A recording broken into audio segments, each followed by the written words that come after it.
Welcome to Bronze and Modern Gods. I'm John. I'm Richard. Right on time, buddy. We are here. We're with you. It's Monday. I hope everybody had a good Easter. We've got our usual things happening on this episode, our underrated books of the week, the 25-year rule, lots of discussion and some more viewer mail we're going to talk about. And we're always starting it off with our hot book of the week. Richard, it's a DC book. I know there's actually more than one DC book we're going to talk about today. It's Future State Wonder Woman #1, the first appearance of Yara Flor. Now, I kind of suggested this one because I was shocked that it's still selling at a pretty good clip on eBay for $12 to $14. I thought this book came and went. No, I think people really warmed up to the character. I mean, it's high time that we had some alternative to Wonder Woman.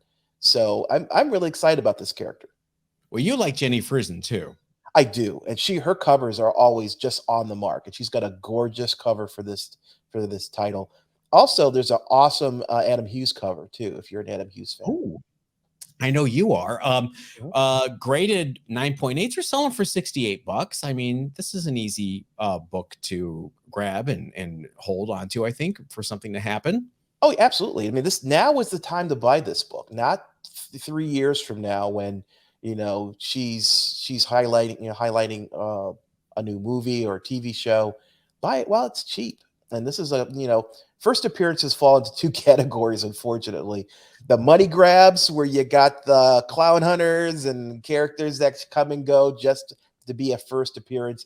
And then you got characters who have some substance and who end up showing up more than once in series and potentially lead their own books in the future. You leave Miracle Molly out of this again. It's interesting we're talking about DC this week because lots of behind the scenes news happening there with Discovery merging with Warner Media and lots of rumors swirling about how they're, the new people in charge are looking for a Kevin Feige type person to lead the charge for DC. If I was Jim Lee, I'd be a little offended by that, I think. Or isn't he the chief creative officer? I'm sorry. Jim has had his chance, Has he? Or has he had to fight, bureaucracy and other people? We don't know really what's going on in Burbank. I can't say that I am disappointed because he has brought a lot of diversity to the company, which I think is important. But I think someplace they've gone astray, and the purchasing, of DC versus Marvel is, I think, indicative of that. So, it's on his watch, regardless of whether or not he had power to do things or not. It's sort of an allegory for corporate America. It really is, because here you have someone who is responsible for the single best-selling comic book of all time, 8.5 million copies of X-Men #1. Right. And he can't seem to get any traction here outside of Batman, his Batman run for that wasn't even New 52. How long ago was that? That was pre-New 52. That's how long ago that was. And, and now it's almost like, well, what have you done for us lately, Jim Lee? Like I said, it's kind of like an allegory for corporate America. You were really good at what you do, but, you got to be shown the door. Yeah, you know what? Is there we talk about Marvel versus DC, and there isn't a Stan Lee at Marvel right now, is there? You could argue it's Kevin Feige, because Marvel, the movies and the media are driving the train, not the books. So that, I think that's the rumors that's what Discovery is looking for. They're seeing what's working across the street and wondering why, when they have some of the biggest IP in the world, Superman, Batman, Wonder Woman, how come they just can't get that excitement? And, for people who are regular listeners to this podcast, what our feelings are. Use some lighting. Stop the rain in every scene in every movie. Let's make movies that are 3 hours long. you know, but we always rag on them, but we forget the good things that are happening. The Doom Patrols, the Peacemakers, the Suicide Squad reboot. I mean, there are good things happening. It's just, Absolutely. can the comics take yet another reboot of the DC universe? I don't know. I mean, you got to stop at some point and put your stake in the ground. Um, I have to say the animated stuff is stellar. It's Mhm. still the best out there. Um, but it doesn't break any new ground, I should say. It really builds off the comic book universe. So you're right. At some point you're going to have to put out something that is substantial and consistent, and just say this is the future of DC. We're not going to change our mind in 6 months and make some you know complete change of these characters. Going back to the movies and TV part of things, I think they really need to take a page from the Marvel playbook and concentrate not so much on the Trinity, but minor characters. And who thought Peacemaker would be a great TV show? Commandy just seems like a slam dunk, doesn't No, it? it does. No, you're right. Commandy was to be a perfect title to do. Get off your butt and do Constantine right. Right. There's so many different characters out there in the universe. I'm going to talk about Legion of Superheroes book, which I think has just full of really, really cool, interesting, unique characters that are just laying there on in the archives, not being used. Imagine Animal Man, not the Grant Morrison, I can see the reader Animal Man, but just, Buddy Blank with a family, kind of a failed superhero just trying to make his way. There's something there as well. So there's a lot to play with in the DCU, Oh but yeah. Whoever is doing Peacemaker needs to be given free reign to raid the archives and do something else. it's James Gunn, right? Is that who is doing it? Yeah, he's done a Yeah, great. the guy who did Guardians. Who thought Guardians of the Galaxy would be a movie from Marvel, Oh, I know. Yeah, yeah. coming soon, Nova. So yeah, DC. If they reboot the universe one more time for the comics, I just don't know what people are gonna do. No, the continuity is terrible. And it screws with the secondary market because you don't know this character that you're investing in. Are they going to be relevant or even the same character in a year? What do you guys think? Let us know. We always read the comments, and in fact, it's time for us to talk about a few of those comments. But first, we rag on CGC a lot in the last couple of months. And in the interest of fairness, I have to tell you guys about my last two CGC experiences. And it's positive. Shocker. I dropped off a bunch of books at WonderCon at the beginning of the month of April. Those books, the Modern Fast Track, I did Modern Fast Track, I paid a little bit more. They were graded and shipped in 2 weeks. Wow. I dropped them off at WonderCon. They were received in Florida on 4/7 and shipped on 4/14. That's crazy. Can you believe that? Now, the other complaint was the grading was all over the place and craziness was happening. Fingerprints, our favorite finger bends, flaring. Uh, all my books that I predicted would be 9/8 or 9/6 all came back 9/8 and 9/6. There seems to be back on track. I also dropped off at WonderCon an economy fast track submission, and that's scheduled for grading already. So we'll see how quickly I get that. What's been your experience since our last whine about this? Yeah, I complained and complained about having to submit books to CGC because I didn't want to wait. But you know what? At some point, you got to submit. You got to get off the pot because otherwise, you never get the books back. So Mhm. I had 4 different orders that I sent into them. I had a signature series because I wanted um, um, Michael Bendis and um, Mark Bagley to sign my Ultimate Fallout number 4. I had a Of course, copy of yes. that. I had it's actually my first signature submission directly to CGC, so that was fun. I had a 33 book pre-screen at 9.96 or better. 12 book fast track. I sent in my 10 Marvel superheroes number 20s because they've been sitting around and just wanted to get them graded. And I had an express. I had a book. It was Miracle Man #1, Gold. Mm. I sent that in to get an express because I wanted it graded. I was sitting back waiting for August before I saw these books again, and I sent these in for anywhere from February, early February to early March. They went in. Mhm. As of April 8th, I have all of those books back in my possession, and the turnaround time was phenomenal. Now, I don't know if it has to do with Fast Track because Oh, yeah. we have our mutual friend Forrest submitted books around the same time that he did not send in Fast Track, and he has not gotten those back yet. Right.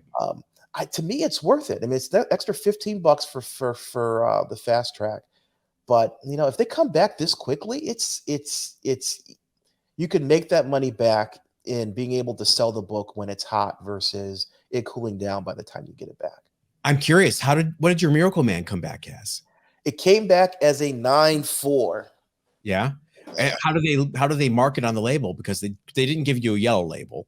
No, they did not give me a yellow label. Yeah, it's just a regular universal label. It says under the notes, Alan Moore, number 234 out of 400, written on the first page in pen.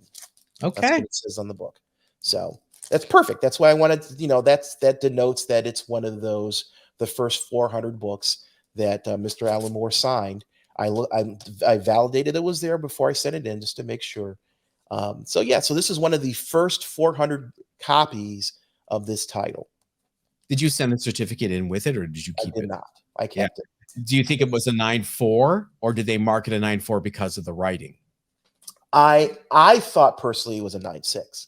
Okay. So I could see maybe they gave it a ding because of the writing, and that's fine. This is a PC book. I'm not looking to sell it. This is one of those books I always wanted in my collection. You've been looking at that forever.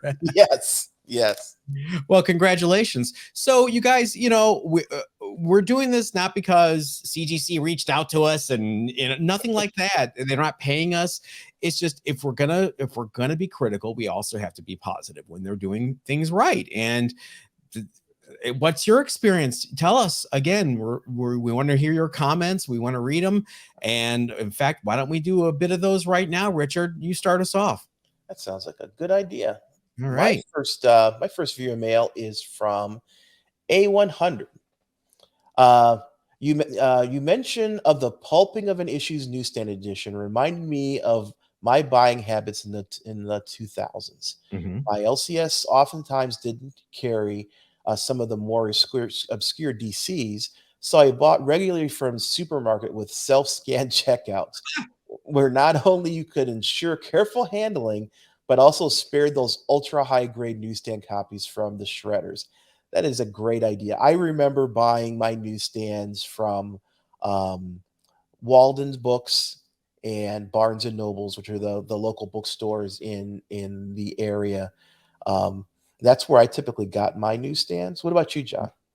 Well, I stopped buying newsstand comics probably when I had my shop for sure in the early 90s. And I don't think I ever really went back and bought newsstands because after I sold my shop, I was done with comics for a few years. So I went cold turkey. And then when I got back, I was buying at LCS's. So, I would see stuff on the newsstand. Marvel, and for a lesser part, DC, they would do these specialized books for the newsstand in the early 2000s, like X-Men Universe, Spider-Man Universe, where they would reprint like 3 or 4 issues of Spider-Man in like one big newsstand book. And I would see those every once in a while, and I'd look at the covers and go like, oh, that's interesting. And I'm surprised those books do not sell for a lot because they were only available on the newsstands. I forgot about that. But back then I didn't care if they were newsstands or not. Yeah.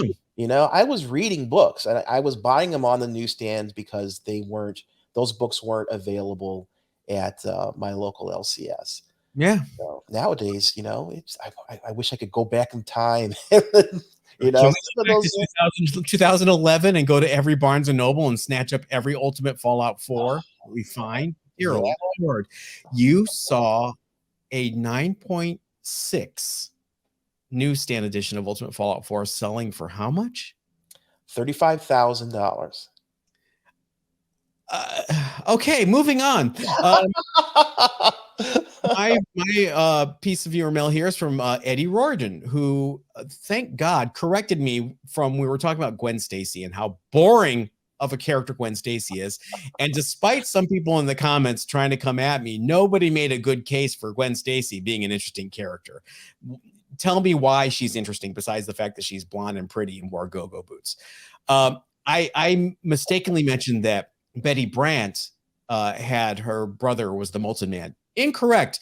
Eddie corrects me by saying Liz Allen had the Molten Man for a stepbrother, which is absolutely right. Betty had a gangster brother who was part of Dr. Octopus's gang, and that was the drama with Betty. See how interesting these two are already compared to Gwen Stacy? It just proves we've got the best viewers Yes. on the planet. They correct us when we need to be. I love it. Thank you. Keep us honest. And Gwen Stacy, I think the most interesting thing that Gwen Stacy ever did was when Jerry Conway, which is interesting, it was Jerry Conway and John Romita, they found a way to make her interesting, then they killed her off. When Doc Ock and Hammerhead were having the gang war, and Aunt May was dating Doc Ock because she inherited a nuclear power plant. I wish I was making this up. Gwen Stacy and Aunt May got into like a fight because Gwen was like, "You've got to stop suffocating Peter. He's an adult. He's in college now." That was interesting. Some tension between the two most important people in Peter Parker's life. And then, let's kill her off. All right. What's your next piece of viewer mail? My next piece of mail is from C. Merck. This is talking about my underrated pick last week. I bought an all new Wolverine #1 Cargo Edition 9.8 after the last episode. Love the cover for that book. It's a J. Scott Campbell cover of X-23. Beautiful book. Thanks for the recommendation. You're absolutely welcome. It's one of those books that I love that features X-23. There's another couple of books that if you're a big X-23 fan, I think you'd be interested in. X-Men Red #1. There is a Frankie's Comics edition of that book that is a virgin that shows X-23 from behind with their claws popped. There's an awesome looking cover from Ji Hyung Lee.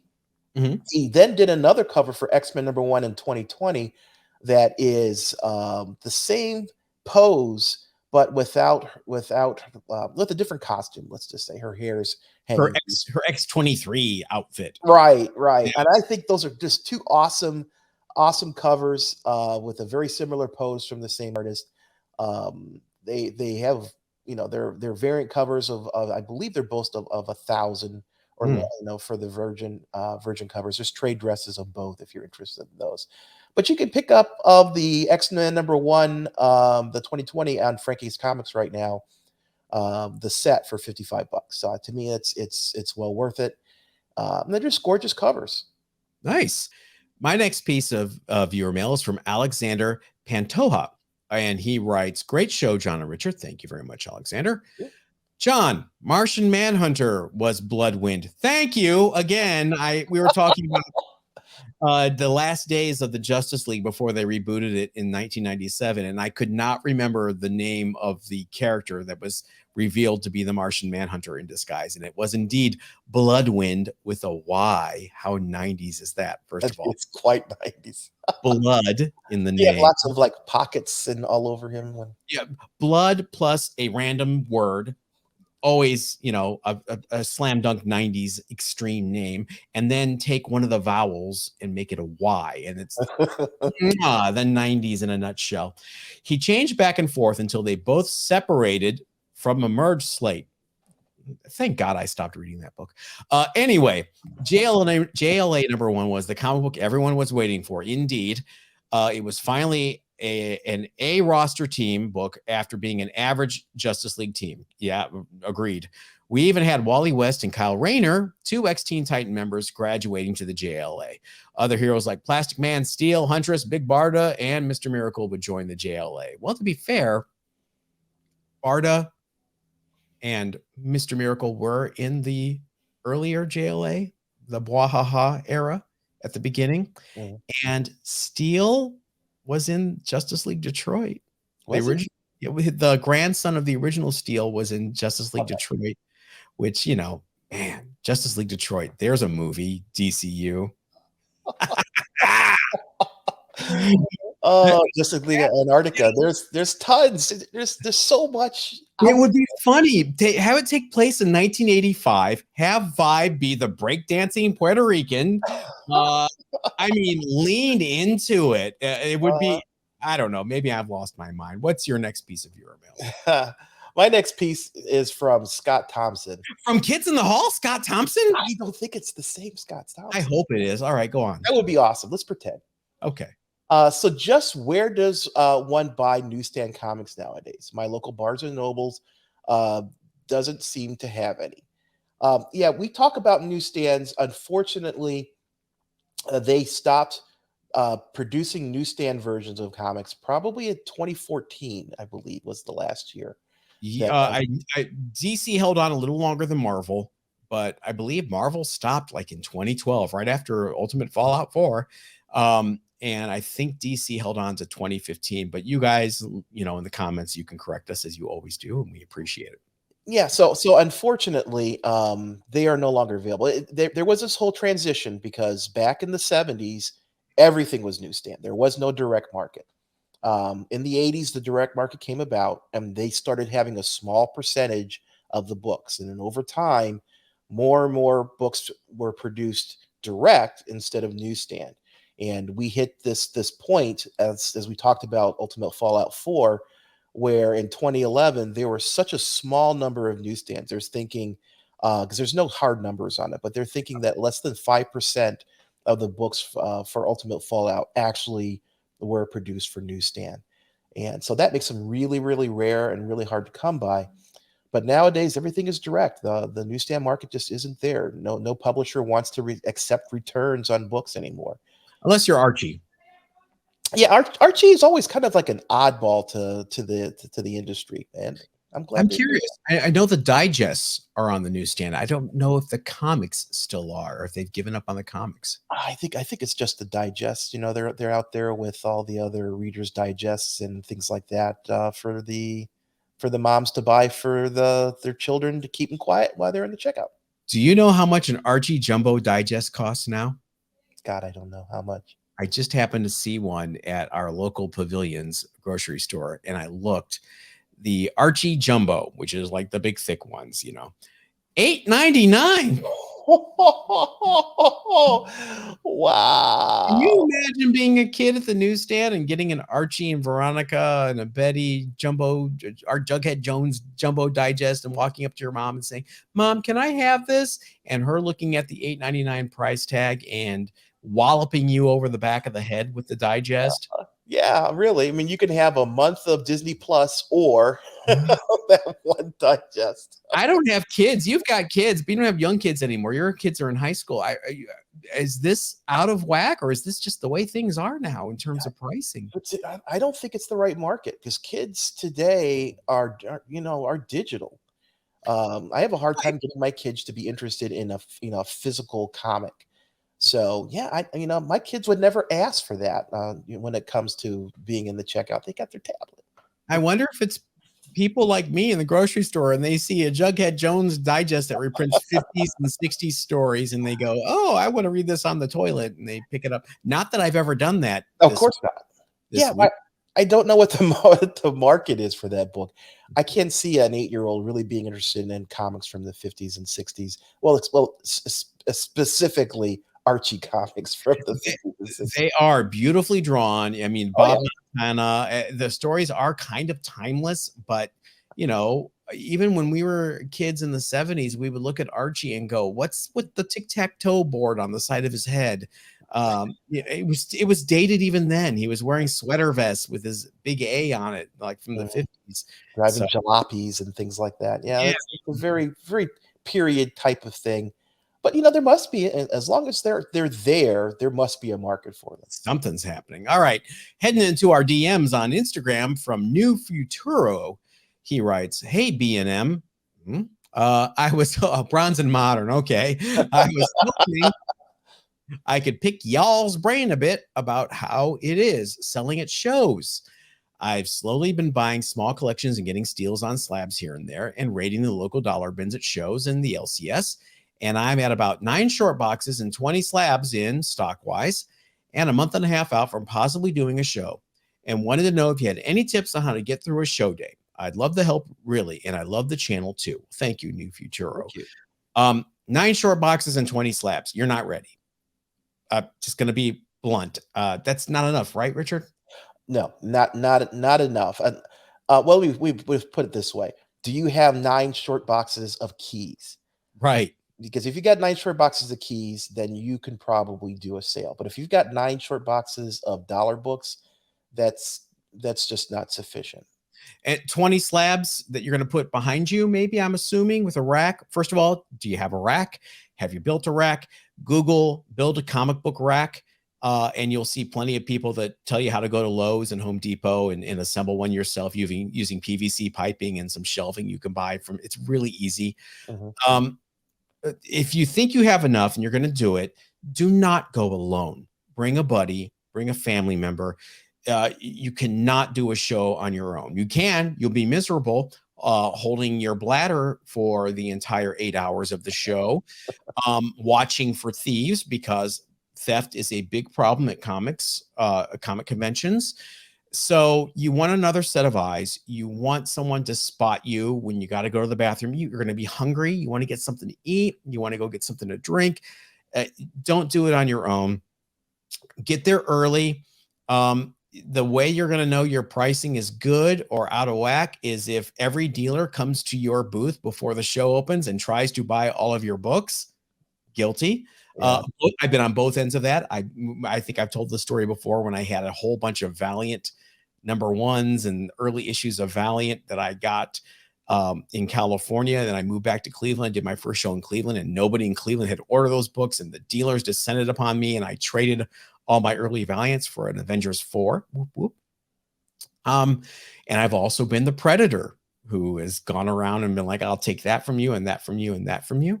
Don't be offended. Dealers work together and do a lot of stuff. If you don't want to sell it for what you've priced it, then, or if you don't want to discount from what you've priced it, don't do that.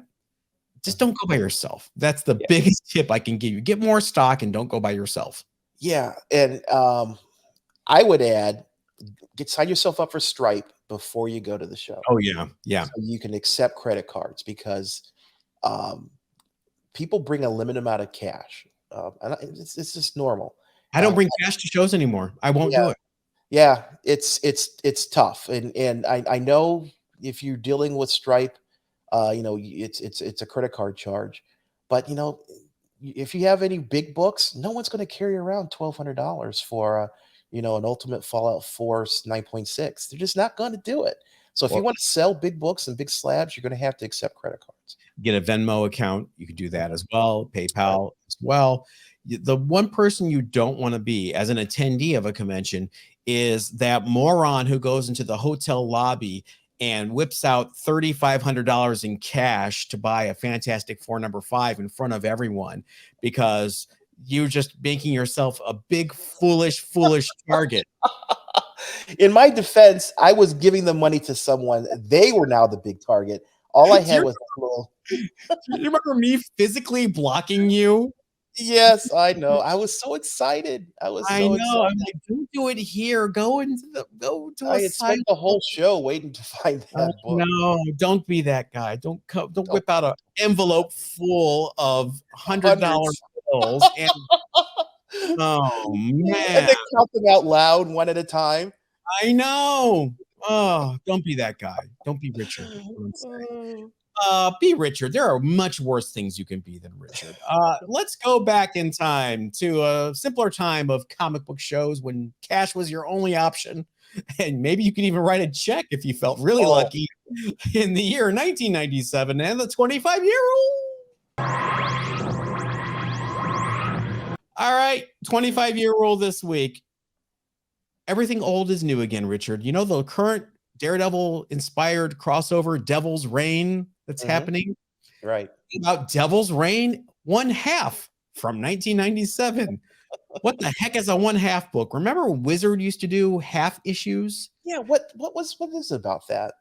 They were preludes. So they would be like there was Deadpool 1/2. You would So instead order of number zeros, they did 1/2s. exactly. Well, because they had already had a 0. So you had to get another one in there. Sometimes it came with a Wizard, poly bags. Sometimes you had to mail away from them for them. This was a mail away book from Wizard magazine that starred the Silver Surfer and Witchblade. There's a great team up there of two very similar characters.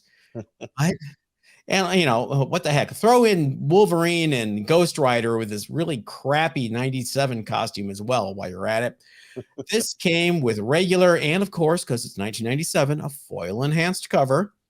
This kicked off a series of Marvel and Top Cow crossovers.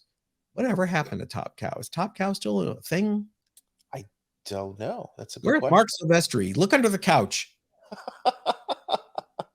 Devil's Reign 1/2 will run you about $5 to $10 on eBay right now for the regular version. I tried looking for any recent sales for that beautiful foil enhanced version. I couldn't find any, so it must have been pretty scarce or nobody gives a crap. Are there any of those foils from the 90s that are like worth significantly more? There's a few, like some of the Valiant ones are. There were retailer incentives only. There's a few. I remember the Ultraverse. I do remember the Ultraverse. Yeah, Yeah. the hologram covers and Ultraverse. What could have been? All right, let's move on to our underrated books of the week. Richard, what do you got? Yeah, I picked a DC book. Hey. Yeah, can you imagine that? My pick is Action Comics 276. This is the first appearance of a number of people who are very important to the Legion of Superheroes. People like Brainiac 5, Phantom Girl, Bouncing Boy, Triplicate Girl, who later becomes Duplicate Damsel, Duo Damsel, sorry, Shrieking Violet, and Sunboy. I mean, these are all characters that play a important role in the later part of the Legion. This is their first appearance. So we talked about first appearances with Yara Flor. This is the first appearance, I think, of a number of these important characters, and it's because of that, it's a key book. And right now, with all the difficulties with DC, I feel these books are being underrated because DC is focusing so much on that trilogy, the Wonder Woman's, Batman's, Superman's. And they're really not focusing on some of these other characters that I think that are key. And that's not always going to be the case. Somebody is going to hit these archives for DC at some point because there's just too much valuable intellectual property in their back catalog. So buy these books now. They're not necessarily cheap. You could buy Raws for about $125 for a 2.0. But it's a rare book. The highest book on the census is a 9.6. There's only one of those. The most recent book that I can find in the last 12 months is a 7.0 that sold for $896. So it's difficult. 186 books on the census total.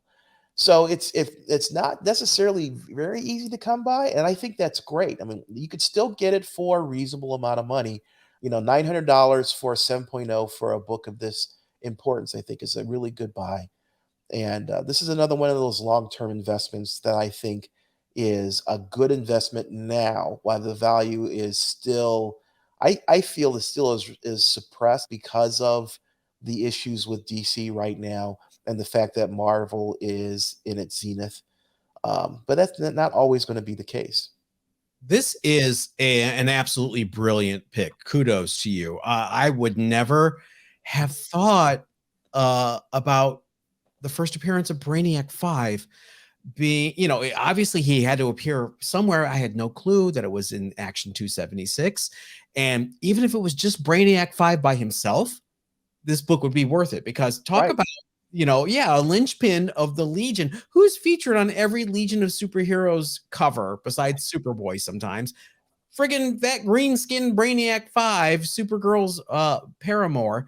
Mhm. And and then you're throwing in Phantom Girl, Bouncing Boy, Triplicate Girl, Shrieking Violet, Sun Boy. Wow, this is a lot of first appearances, and I would have never tagged this book. Now I want one. Do you have one? No, I don't. I want to get a good graded one, because I just would rather have a graded than a raw for this particular book. I should have pulled your trick and gone on eBay while you were talking about it. No, this is, like, given the Legion has a lot of characters, there is they're bound to be a lot of books that have first appearances in them. But Mhm. like you say, I mean, this is Brainiac 5. Right. If it was just him, it'd be worth a lot. And you I, got Bouncing Boy, who's leads the Legion later on. It's just some really important characters, and I think this is really just under the radar right now. and these DC books from the Silver Age are not in as high as great as the Marvel books, because the Marvel books had an older audience. They were collectors. They were trying to take care of the books. The DCs were read by kids who folded them up, put them in their back pocket, got on their bikes with the banana seats, and rode down to Billy's house to trade comics. So yeah, that's a kudos, Richard. Good one. Thank you. Well, thank you. Mine's going to be lame in comparison, but I'm going to soldier ahead anyway with Epic Anthology #1. What the heck is this book? Well, it's from 2004. What it was meant to be was a relaunch of Epic as no longer a creator-owned brand, but now it was going to be a brand that featured new and upcoming creators, including some writer named Robert Kirkman, who disappeared into obscurity. And I don't think anyone, of course, he created The Walking Dead, but this is before The Walking Dead. He wrote a Sleepwalker story for this new quarterly anthology that launched. What really makes this book something to watch, however, is the first appearance of a character named Sophia Strange. Spoiler alert. She was meant to be the daughter of Doctor Strange and Clea. Now, what happened? Orders were terrible for this book, so it was canceled after the first issue. The total number of copies of this book that were ordered by retailers was 11,247. That's how many of these are potentially out there. And now, when there were some hints in November of last year about something happening with Sophia Strange as a character in some upcoming Marvel books, this book got a lot of attention. It was selling for $100 plus on eBay at the time, but it's calmed down a bit. Now it's in $40 to $60 for a high grade copy of this book. A 9.6 just sold a couple days ago for about $126. I imagine there are not a lot of these out there. B, not a lot of high grades out there. So this is also a book taking the dollar bins.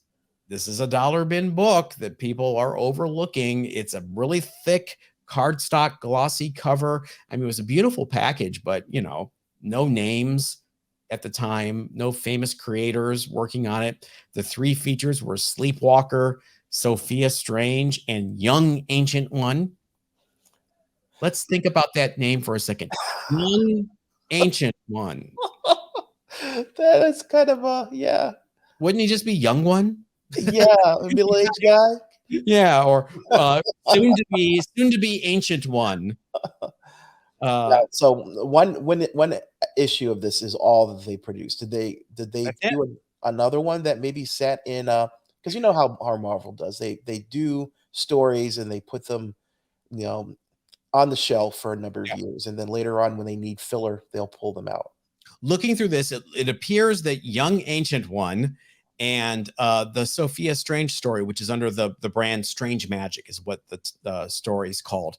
There are covers for the first issues of both those books that are included as like the chapter headers. So it looked like they were going to launch them as separate books, and then somebody at Marvel said, no one's going to friggin' order this. Just throw them into this epic anthology thing with the new Sleepwalker story to keep the copyright alive, which is probably why they did the Sleepwalker story. Gotcha. And so then they just crossed their fingers and solicited it, and it was what it was. And not everyone is a hit.